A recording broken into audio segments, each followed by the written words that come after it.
कम से कम अपने सवालों पर आप लोग इकट्ठा हुए हैं, अपने मुद्दों पर बातचीत करने के लिए आप लोग इकट्ठा हुए। आमतौर पे समस्याओं के नाम पे लोग इस तरह की मीटिंग नहीं करते। भीड़ किया, हल्ला किया, एक आध दिन इकट्ठा किया, रश्मदागी की और अपने अपने घर बैठ जाते। लेकिन आज जिस तरह से बुनकरों की समस्याओं पे एक अच्छा संवाद हुआ आपके साथ, मैंने कई बार बुनकर समाज के लोगों के साथ मीटिंग की है। मोटे मोटे तौर पे उनकी कुछ समस्याएं थी जिसको मैंने पार्लियामेंट में उठाया भी है, लेकिन आज कुछ चीजों पे और स्पष्टीकरण आपसे बातचीत करके हुआ। तो मैं सबसे पहले तो इस सम्मेलन के लिए आप सबको हृदय की गहराइयों से बधाई देना चाहता हूं। साथियों और दोस्तों, मैं यही चाहता हूं कि इस देश के लोग जाति के नाम पे, धर्म के नाम पे झगड़ा करने के लिए एकत्रित हों, बजाय इसके अपनी समस्याओं के समाधान के लिए एकत्रित हों। क्योंकि आज जो सरकार है वो चाहे राज्य की हो चाहे केंद्र की हो, ये तो अपने आप को डबल इंजन कहते हैं मोदी जी, योगी जी, लेकिन हम इनको कबाड़ा इंजन कहते हैं। ये इंजन कबाड़ा हो चुका है, ये इंजन फेल हो चुका है, दो का दोनों इंजन कबाड़ा हो चुका है। इनका काम क्या है?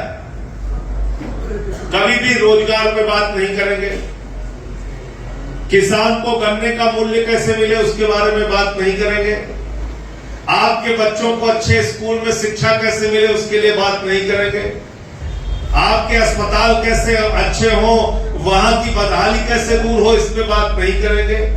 एमएसपी की गारंटी का कानून जिसके लिए 750 किसानों ने, अन्नदाताओं ने अपनी कुर्बानी दी, अपनी शहादत दी, आज भी उनको एमएसपी की गारंटी नहीं मिली, इसके बारे में बातचीत नहीं करेंगे। सिर्फ एक धंधा इन लोगों का है, हिंदू मुसलमान, हिंदू मुसलमान, हिंदू मुसलमान। इस राजनीति को हमें मिलकर खत्म करना है,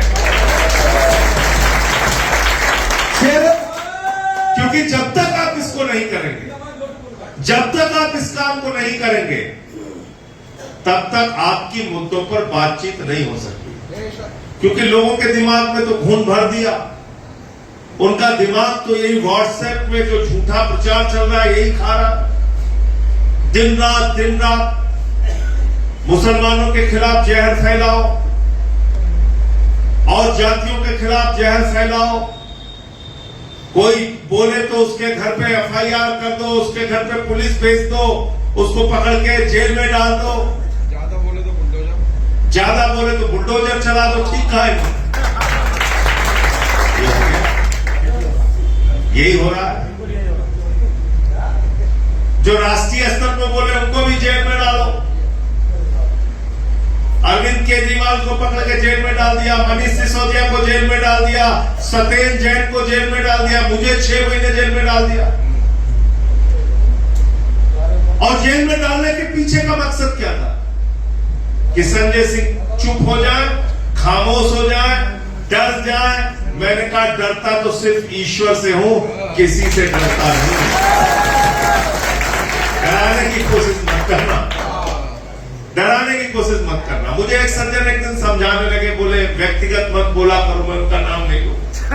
मेरे शुभचिंतक थे, बहुत आप व्यक्तिगत प्रहार करते हैं, मोदी जी के बारे में बोलते हैं, ऐसे मत बोला करो। अमित शाह जी के बारे में बोलते हैं, ऐसे मत बोला करो। तो मैंने उनको जो जवाब दिया, मैंने उनसे कहा, भाई मोदी जी अपनी पूरी शक्ति अगर लगा दे तो मेरी जिंदगी का 1 मिनट भी घटा नहीं सकते, और उनके परम पूज्य दादाजी आसमान से उतर के नीचे आ जाए तो मेरी जिंदगी का 1 मिनट बढ़ा नहीं सकते। तो बढ़ा सकते हैं क्या? घटा सकते हैं क्या? जिसकी जितनी जिंदगी है उतना जिएगा। अब तय आपको करना है कि कायरों की तरह जीना है या बहादुरों की तरह जीना है। ये आपको तय करना है, ये आपके हाथ में, किसी दूसरे के हाथ में नहीं। हमारे साथी 3-3 दिन का अनशन रहते हैं। शहीद आजम भगत सिंह के नाम पे सोमेन ढाका जी, अंकुश चौधरी जी, हमारे एक सिख साथी बैठे हुए थे आपके साथ, चरणप्रीत, और एक हमारे मुस्लिम भाई भी थे, अमजद भाई, यहां बैठे हुए। सभी धर्म के लोग हो गए ना, हिंदू भी, सिख भी, मुस्लिम भी। किस लिए लड़ रहे थे? किसानों के लिए, बुनकरों के लिए, मेरठ के लोगों के लिए, पश्चिमी उत्तर प्रदेश के लोगों के लिए। और मैं चाहता हूं कि जब ये लोग ऐसी लड़ाई के लिए आगे बढ़े तो इनके पीछे लंबी कतार होनी चाहिए, इनका साथ देने के लिए। तब असल मुद्दे आपके सामने आए। किसान आंदोलन में पूरे देश का किसान इकट्ठा हुआ। टिकैत साहब को इन्होंने मजबूर किया, उनके आंखों से आंसू आया। कौन गया इस पूरे इलाके से उनके समर्थन में? मस्जिदों से ऐलान हुए तमाम मुसलमान भाई अपने अपने घरों से ट्रैक्टर लेके दूसरे दिन समर्थन देने को पहुंचे थे किसानों को। यह हिंदुस्तान। इसलिए मैं कहता हूं, जब ये लोग आपकी लड़ाई लड़े, आपके मुद्दे पर आवाज उठाएं, तो इनके साथ इकट्ठा होइए, मिलकर इनके साथ चलिए। और इसलिए आज जब मैं आपके बीच में बातचीत करने आया हूं, तो मैं आपसे अनुरोध करने के लिए आया हूं कि अगली बार अपने बिजली के सवाल पे, आज तो ये बंद कमरे में हम लोग इकट्ठा हुए हैं, अपने बिजली के सवाल पे जहां कहीं भी आपको ठीक लगे वहां एक रैली रखना, सभा रखना, धरना रखना, प्रदर्शन रखना, उसमें भी शामिल होने के लिए मैं आऊंगा और आपके एक एक मुद्दे के समाधान के लिए लड़ाई लड़ने का काम करूंगा। संजय सिंह जिंदाबाद। देखो देखो कौन आया।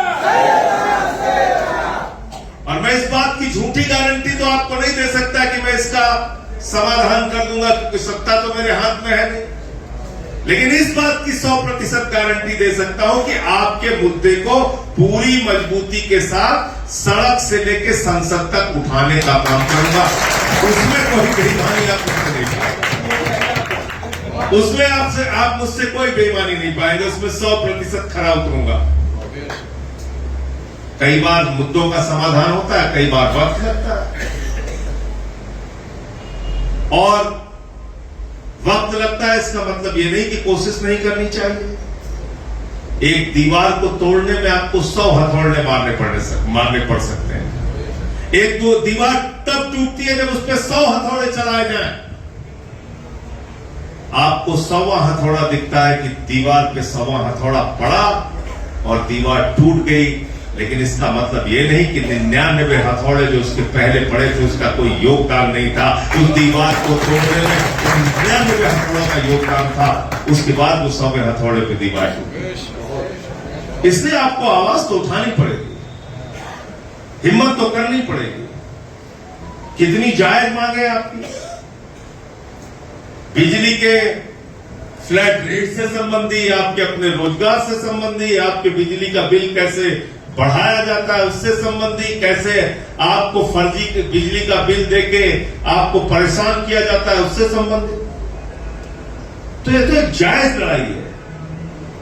और 3 रास्ते हैं हमारे पास, सड़क का रास्ता, सदन का रास्ता, और फिर एक रास्ता न्यायालय का भी रास्ता बनता है। तीनों स्तर पे आपकी लड़ाई लड़ने का काम हम लोग आपके साथ मिलकर करेंगे, ये आपको यकीन दिलाना। साथियों और दोस्तों, अभी वक्फ का बिल आया 2 दिन पहले। उस वक्त के बिल पे मुझे भी बोलने का मौका मिला अपनी पार्टी की तरफ से, और शायद आपको बताने की जरूरत नहीं है कि मैंने उस मुद्दे पे किस तरीके से इनकी एक एक करके धज्जियां उड़ाने का काम किया है। क्या लिखा है उस बिल के अंदर? उस बिल में लिखा है 5 साल तक अपने धार्मिक रीति रिवाजों को जो मुसलमान मानेगा वही वक्फ के लिए दान कर सकता है। ये कौन सा कानून है भाई? ये कौन सा कानून है? ये कोई कानून है क्या? पूरे दुनिया में कहीं ऐसा कानून नहीं है कि आप 5 साल तक धार्मिक रीति रिवाजों का पालन करेंगे। कोई हिंदू 5 साल तक धार्मिक रीति रिवाज का पालन करेगा तभी दान कर सकता है। कोई सिख 5 साल तक धार्मिक रीति रिवाजों का पालन करेगा तभी दान कर सकता है। कोई ईसाई 5 साल तक धार्मिक रीति रिवाजों का पालन करेगा तभी दान कर सकता है। दान के लिए ये सब क्यों? दान तो कोई भी कर सकता है। मैं तो यहां तक कहता हूं कोई नास्तिक व्यक्ति भी दान कर सकता है। दान करने से उसको आप नहीं रोकेंगे। इस कानून में लिखा है, इस कानून में यह भी लिखा है कि 6 महीने तक आपको वक्फ संपत्तियों का कागज दे, जिसमें मैंने सबसे ज्यादा इनको एक्सपोज किया, इनका खुलासा किया। 6 महीने तक आपको अपनी संपत्तियों के कागजात देने पड़ेंगे। मैंने कहा अमित शाह जी बैठे थे, मंत्री जी बैठे थे, मैंने कहा मंत्री जी क्यों झूठ बोल रहे हो? बोले झूठ शब्द असंसदीय है। मैंने कहा सत्य से परे। बोले झूठ शब्द बोलो। मैंने कहा असत्य बोल रहे। बोले नहीं नहीं ऐसे मत बोलो। मैंने कहा सत्य से परे बोल रहे हो। तो बोले क्या? मैंने कहा तुमने सुप्रीम कोर्ट में लिख के दिया है, वो कागज में लेके गया था। सुप्रीम कोर्ट ने शपथ पत्र दिया है मोदी जी की सरकार ने कि वक्फ की सारी संपत्तियां हिंदुस्तान भर में उसके कागजात जांच किए जा चुके हैं। सारी की सारी संपत्तियां ऑनलाइन है, पोर्टल पे है, डिजिटाइज्ड है। और ये बात किसी सामान्य कोर्ट में नहीं, भारत के सर्वोच्च न्यायालय में मोदी जी की सरकार ने लिखी। तो मैंने कहा फिर क्यों झूठ बोल रहे, फिर क्यों कागजात मांग रहे हो? झगड़ा कराने के लिए, लड़ाई कराने के लिए, जहां कागज नहीं मिलेगा वहां बुलडोजर पहुंचाने के लिए। फिर क्या कहने लगे? कहने लगे देखिए देखिए हम महिलाओं के कितने बड़े समर्थक हैं। हमने इस वक्फ बोर्ड में महिलाओं के लिए आरक्षण कर दिया है। मैंने कहा फिर झूठ बोल रहे हो तुम, फिर झूठ बोल रहे हो तुम। 2013 में एक बिल पास हुआ वक्फ का। मैं जेपीसी में था इसलिए सारी बातें आपको बता सकता हूं। 2013 में एक बिल पास हुआ जिस बिल का भारतीय जनता पार्टी ने भी समर्थन किया, लोकसभा में भी समर्थन किया, राज्यसभा में भी समर्थन किया और सबकी सहमति से 2013 का वक्फ संशोधन बिल पास हुआ, जिसमें पहले से लिखा हुआ था इसमें 2 महिलाएं वक्फ बोर्ड में रहेंगी। पहले से लिखा हुआ था। फिर तुम कौन सा आरक्षण दे रहे हो? फिर क्या कहने लगे? कहने लगे हमें देखिए पिछड़े मुसलमानों की बहुत चिंता है। हमने कहा आओ मेरठ में। अब कह रहा हूं योगी जी से, मैं मोदी जी से भी कह रहा हूं, अगर आपको पिछड़े मुसलमानों की चिंता है तो आइए बुनकर समाज के साथ बैठ के एक एक समस्या का समाधान कीजिए। हम आपके साथ हैं। झूठ बोलते हो। पिछड़े मुसलमानों की तुम्हें बड़ी चिंता है। क्या किया तुमने पिछड़े मुसलमानों के लिए? बुनकर समाज के लोग बैठे हैं पूरे उत्तर प्रदेश में। अब मोदी जी का जो संसदीय क्षेत्र है वहां भी बुनकर समाज के लोग हैं। बैठ जाओ एक दिन उनके साथ, उनकी समस्याओं का समाधान कर लो। योगी अगर तुम्हारी बात सुनता हो तो, मुझे मालूम नहीं सुनता कि नहीं सुनता है। हिंदू बनने की होड़ चल रही है दोनों में, कंपटीशन। वो कहता हम बड़े हिंदू, ये कहता हम बड़े हिंदू। वो कहता हम बड़े हिंदू, ये कहता हम बड़े हिंदू। तो हमने कहा तुम फसादी हिंदू हो, हम सौहार्द फैलाने वाले। तुम फसाद फैलाने वाले हिंदू हो, हम सौहार्द फैलाने वाले हिंदू हैं। क्योंकि हम हिंदू धर्म को सही मानने में जानते हैं, हम हिंदू धर्म को सही मायने में पढ़ते हैं, हम हिंदू धर्म के मूल्यों का सही ढंग से अपने जीवन में उतारने का काम करते हैं, क्योंकि हिंदू धर्म इंसानियत की बात करता है, प्रेम की बात करता है, भाईचारे की बात करता है, एकता की बात करता है, वसुदेव कुटुंबकम की बात करता है, क्योंकि हिंदू धर्म कहता है पूरा विश्व हमारा परिवार है। रामचरितमानस कहती है सब नर करहि परस्पर प्रीति, सारे लोग आपस में प्यार से रहें। हम उस हिंदू धर्म के मूल्य और सिद्धांत को मानने वाले हैं। तुम हिंदू धर्म के नाम पे फसाद करा रहे हो, झगड़ा करा रहे हो। होली आ जाए तब 10 दिन उत्तर प्रदेश वाले परेशान रहे, ईद आ जाए तो 10 दिन परेशान रहे, रामनवमी आ जाए तो 10 दिन परेशान रहे। 10 दिन तक पूरा TV channel, media, Yogi ji, बाबा जी, सारे लोग इकट्ठा हो जाते हैं। मोदी जी, गिरिराज सिंह, सारे जितने हैं, ये 10 दिन हर त्योहार के पहले इस देश का माहौल बिगाड़ने का काम करते हैं। अरे शांति से त्योहार भी नहीं मनाने देते हम लोगों को, एक दूसरे से मिलकर रहने नहीं देते। और क्यों करते हैं ये लोग? मैंने बात कल पार्लियामेंट में भी परसों बोली थी, आज फिर दोहरा रहा हूं आपको। भारतीय जनता पार्टी को जो नहीं पहचान पा रहा है, याद रखना ये किसी के सगे नहीं है। आज वक्फ की संपत्तियां कब्जा करके अपने दोस्तों को देंगे, कल सिख गुरुद्वारा की जमीनें कब्जा करके अपने दोस्तों को देंगे, फिर चर्चों की जमीनें कब्जा करके अपने दोस्तों को देंगे, फिर जैन धर्म की जमीनें कब्जा करके अपने दोस्तों को देंगे, फिर बौद्ध धर्म की जमीनें कब्जा करके अपने दोस्तों को देंगे, फिर मंदिरों की जमीनें कब्जा करके अपने दोस्तों को देंगे। आज मैंने खबर पड़ी जब मैं यहाँ पे आ रहा था कि चर्चों की जमीनों पर कब्जा करने के लिए आरएसएस और बीजेपी ने अपनी तैयारी शुरू कर दी है। ये किसी के सगे नहीं है, ये धर्म के नाम पे धंधा करने वाले दलाल है, इससे ज्यादा और मैंने तो इनकी चंदा चोरी पकड़ी थी राम मंदिर। क्या हुआ था? क्यों चीखने लगे भाजपाई जब मैंने कहा चंदा चोर? क्यों चिल्लाने लगे? क्या हुआ था वहां? अरे 2 करोड़ की जमीन एक आदमी ने खरीदा और राम मंदिर के ट्रस्ट वालों को 18.5 करोड़ में 5 मिनट के अंदर बेच दिया। कितने का घोटाला किया? कितने का घोटाला किया? 16.5 करोड़ का घोटाला किया। 5 मिनट में 16.5 करोड़ का घोटाला किया। और उसमें कौन शामिल था? भारतीय जनता पार्टी का मेयर जो था अयोध्या का, वो शामिल था। इसीलिए जब मैंने बोला तो उनको मिर्ची लग गई, चिल्लाने लगे सब। हमने कहा चीखो चिल्लाओ मत, हमारे सामने चीख चिल्ला के हमको रोक नहीं पाओगे, तुमसे ज्यादा आवाज है हमारी। अब वो तो ईश्वर ने दिया, वो छीन नहीं सकते। तो कितना चिल्लाओगे? चीखो। 122 के 122 खड़े हो जाते हैं जब मैं खड़ा होता हूँ, सब उधर से 122 चिल्लाते रहते हैं। चिल्लाओ चिल्लाओ जितना चिल्ला सकते हो चिल्लाओ। तो इसलिए कहते हैं मुसलमानों को ठीक कर रहे हैं और उसके नाम पर 94 लाख करोड़ रुपए शेयर बाजार में इस देश के करोड़ों हिंदुओं का डूब गया। कहते हैं मुसलमानों को ठीक कर रहे हैं, 16 लाख करोड़ रुपए अपने पूंजीपति दोस्तों का, बैंकों का कर्जा माफ कर दिया मोदी जी ने, जिसमें करोड़ों हिंदुओं का पैसा था। कहते हैं मुसलमानों को ठीक कर रहे हैं और 11 लाख बच्चे हिंदुस्तान में सरकारी स्कूलों की शिक्षा से दूर हो गए, जिसमें 8 लाख अकेले उत्तर प्रदेश के, जिसमें ज्यादातर हिंदुओं के बच्चे।